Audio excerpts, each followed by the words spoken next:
Yo, what's good, everybody? Welcome back again.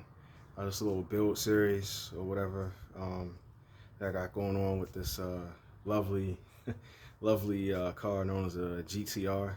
Today, we're going to go ahead and install the rear sway bar that I picked up from Whiteline, as well as the homemade sway bar links that I had made up 2 episodes prior.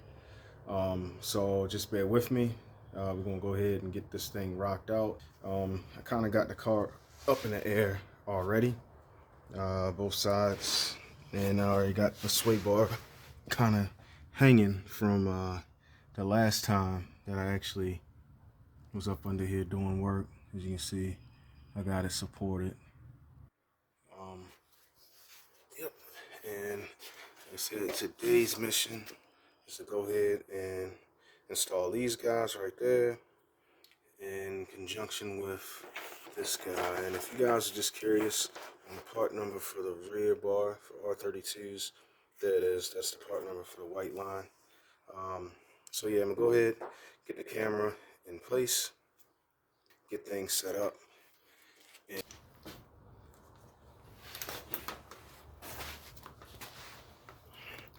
Alright guys, it's pretty much a straightforward job. The one thing you will need to get your bolts loose that actually hold the sway bar brackets off is going to be a 14mm socket, and they're going to just go here and just loosen those up. And once you loosen those up, you'll have the bar kind of, where you want it to be. And then it's slid over a little bit, so what I'm going to do is I'm going to connect one of these real quick, so when I loosen the other side, it doesn't fall and bust me in the face. Just kind of leave that one a little tight. Turn in there just a little bit.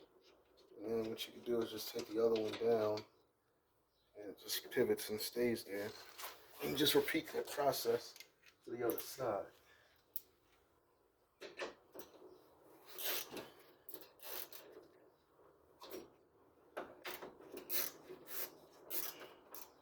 Alright, once you got it loose enough to how you like it, and if you don't need a very big impact gun. So hopefully these things aren't seized up in there. Just put it on the impact.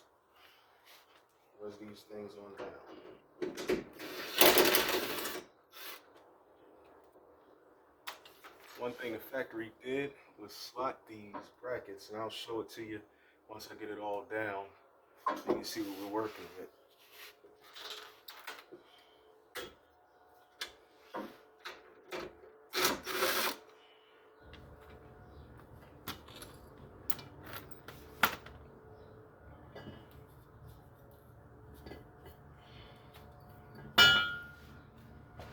I don't know how well this is going to show up, but you can see one is like that and the other one is slotted.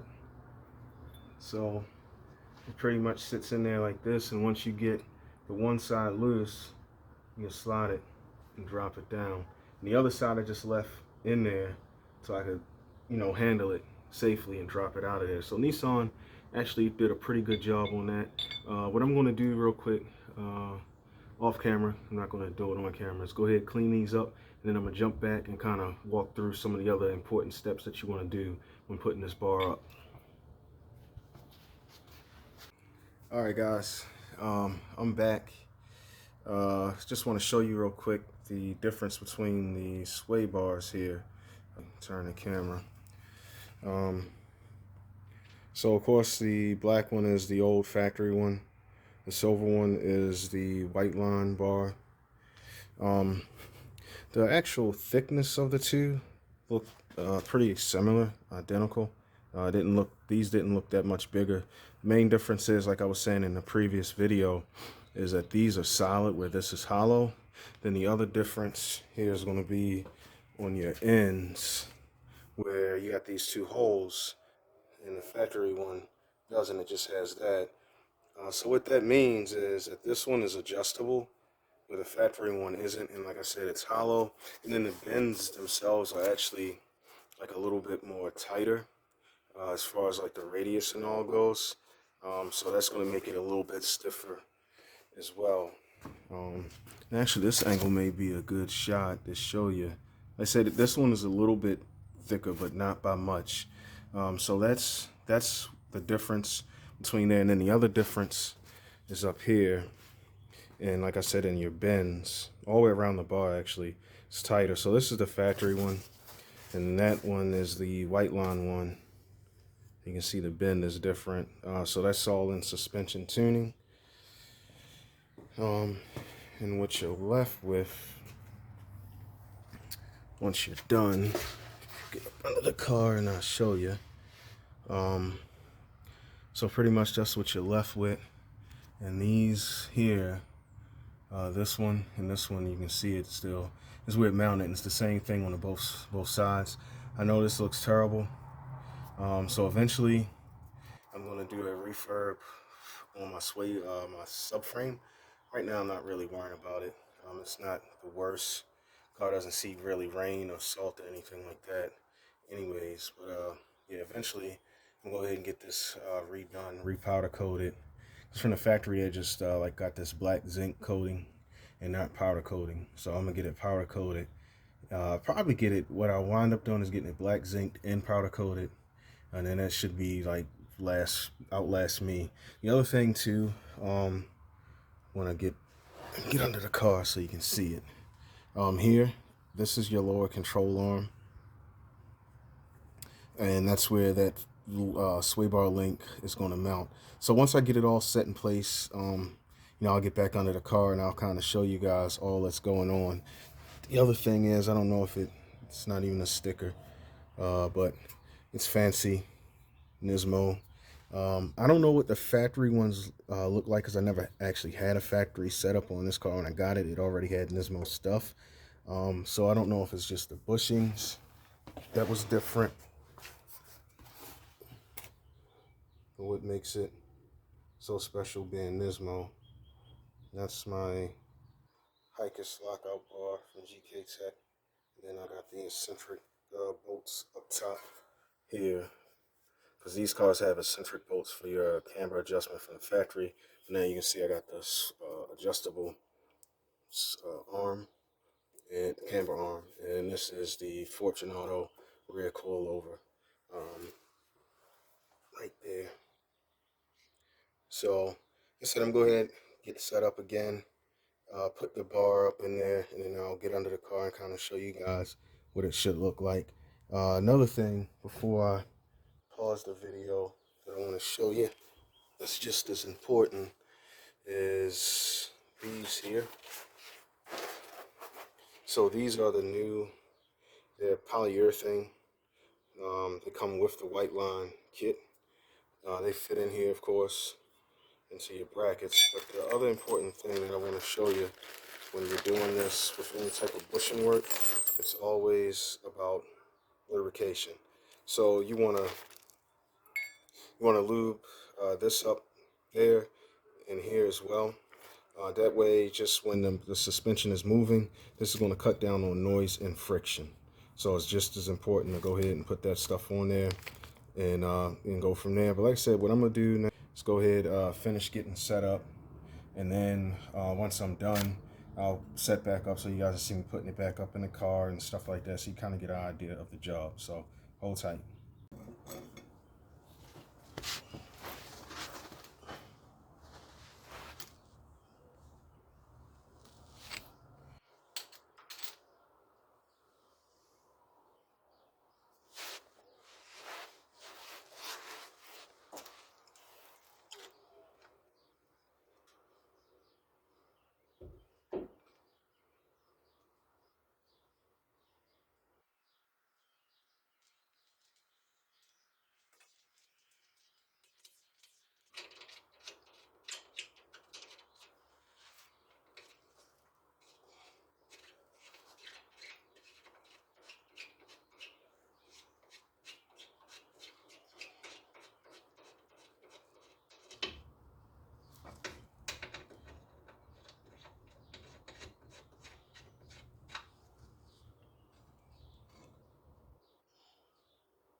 you get done fighting this thing and get it where you need it to be, it's your option, but your choice or whatever.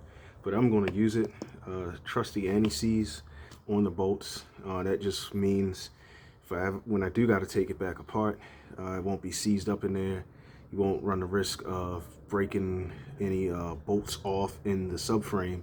If you do that, you got other problems. So I'm gonna go ahead and do that off camera, of course.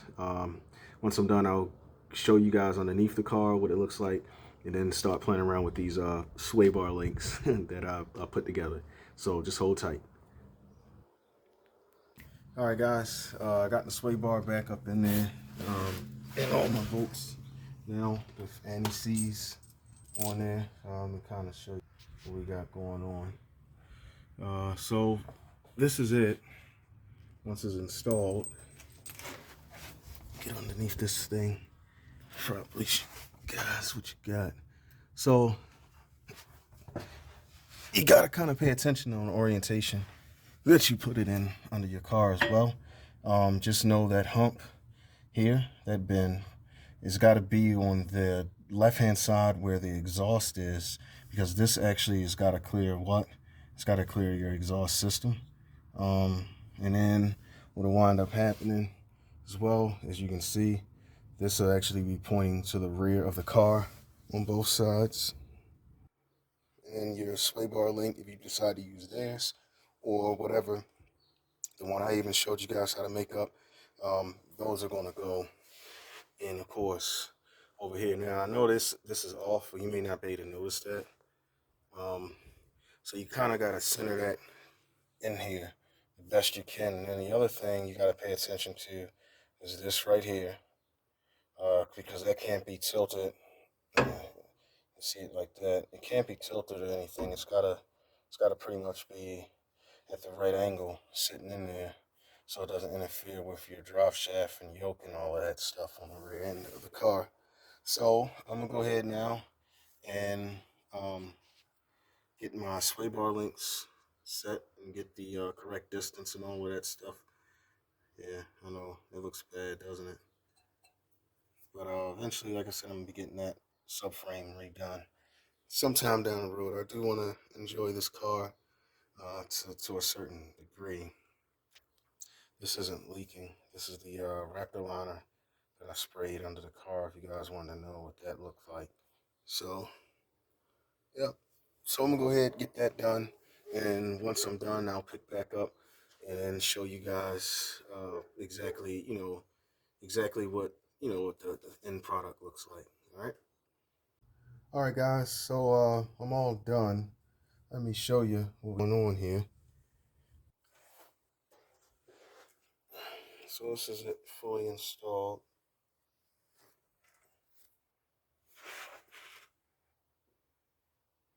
Now it's still a little loose. Not a little loose, but these bolts here, I haven't tightened and I haven't really adjusted my length here.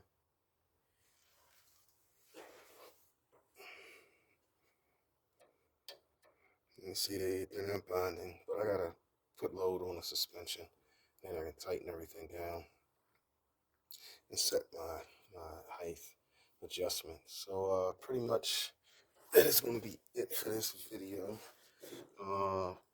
Something else I wanted to show you guys real quick. A couple of things, little updates. First thing is, I got this all in here now mounted. I don't want to yank on it. I got that mounted, and I finally refurbed this guy. Got this mounted yesterday. Came up really good. I like how I did that. Plan today was to also fool with this wiring harness, but I couldn't. So I have to pick another day. The other thing, it's all back in here. This is nice and tight. As you can see now, it's mounted solid. Start cleaning it up a little bit in here.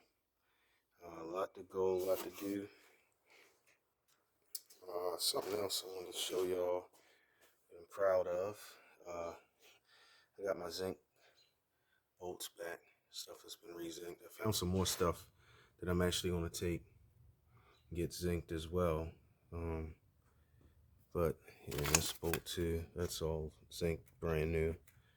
You guys get an idea of what it is. That's cost me $100 to do some bolts and brackets. It's another little jewel. So happy the way with that turned out. Oh yeah, this was my biggest thing that got on my nerves, was these guys here. So those are all done and zinced. They look good. Another piece that I want to show y'all real quick while I got it up is right here hanging. It's done. Got this water pipe re-zinced. Did a really good job on it. Now what you see, which is shiny, is, and it's supposed to be satin, so I don't know what the heck happened. But I put some high temp clear over it. You won't see this anyways, but I figured if I put the high temp clear, that you know, it'll stand the test of time. Here's what's these things here that's all been zinced. You guys can see that's been re-zinced. Like these brackets. These brackets got those zinc plated. So yeah. Alright guys, so that's pretty much going to be it for today's video. As always, greatly appreciate you guys tuning in.